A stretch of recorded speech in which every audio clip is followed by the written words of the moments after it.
Well, the Prince and Princess of Wales have just issued a statement saying they are deeply concerned about the latest revelations from the Epstein files. Prince William and Princess Catherine say they're focused on the victims in their first public statement on the issue.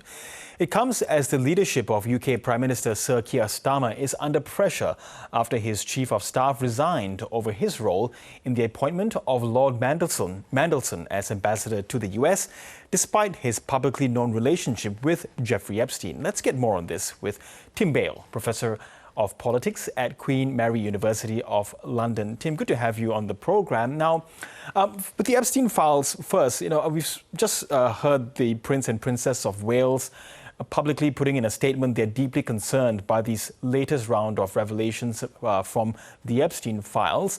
What do you make of those comments, these first public comments by the Prince and Princess of Wales? I think they're entirely understandable. We have had recently more photographs involving the former Prince Andrew, which of course have caused considerable embarrassment already to the royal family. I think it is clear that Kate and William are very keen to get as much distance, if you like, between themselves and the rest of the royal family and Andrew Mountbatten Windsor. And this is one step on the road to doing that.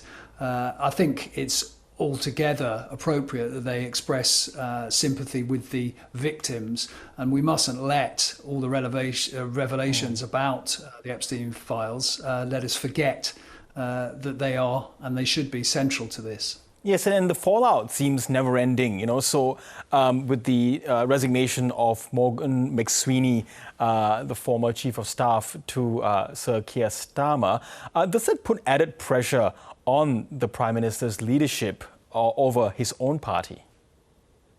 I think it probably does. There was an extent to which Morgan McSweeney was, if you like, a kind of lightning conductor or a human shield. And having got rid of Morgan McSweeney, obviously he said it was his own decision to go in the end. That does leave Keir Starmer rather exposed. He no longer has someone, as it were, defending him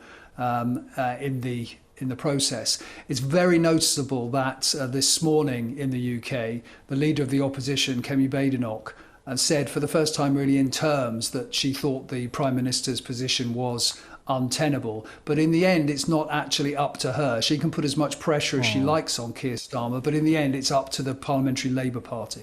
Yes, and so what's happening inside the Parliamentary Labour Party? Because we have seen some quite drastic moves, even by Labour MPs, to speak out, calling for their leader to reconsider his position. But also at the same time, there are those who are defending his power.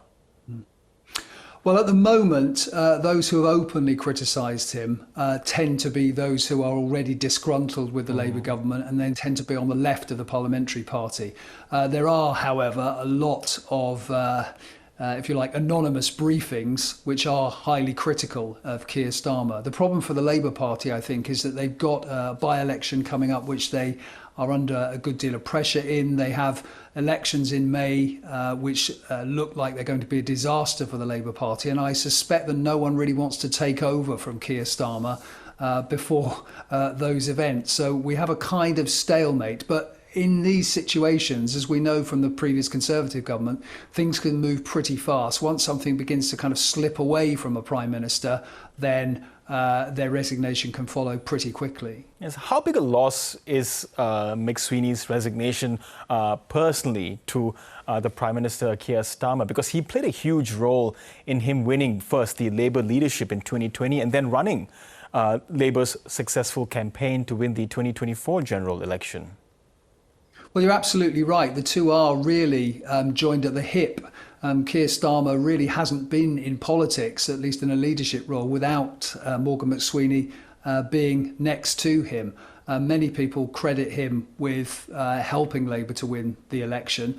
But I think there's always been a problem in the translation from advisor on election matters, if you like, and being a chief of staff in government. The two things are very different, I think, governing and campaigning. So it could be possible that if Keir Starmer is allowed to stay on, this could actually presage some kind of reset and a degree, if you like, of competence and governance injected into the Number 10 operation, which actually haven't really been there under McSweeney. Yes, and what's the public sentiment like, with this saga? Is there a sense even that perhaps McSweeney was a scapegoat?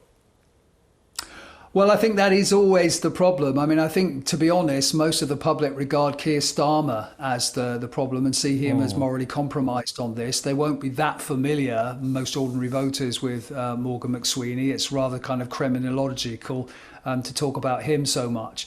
I think if you look at how many people are following the Epstein affair and the Mandelson part of it, it is very, very high. This has really cut through to people. And I'm not sure that actually, in effect, throwing an underling under the bus is necessarily going to go down well with British voters.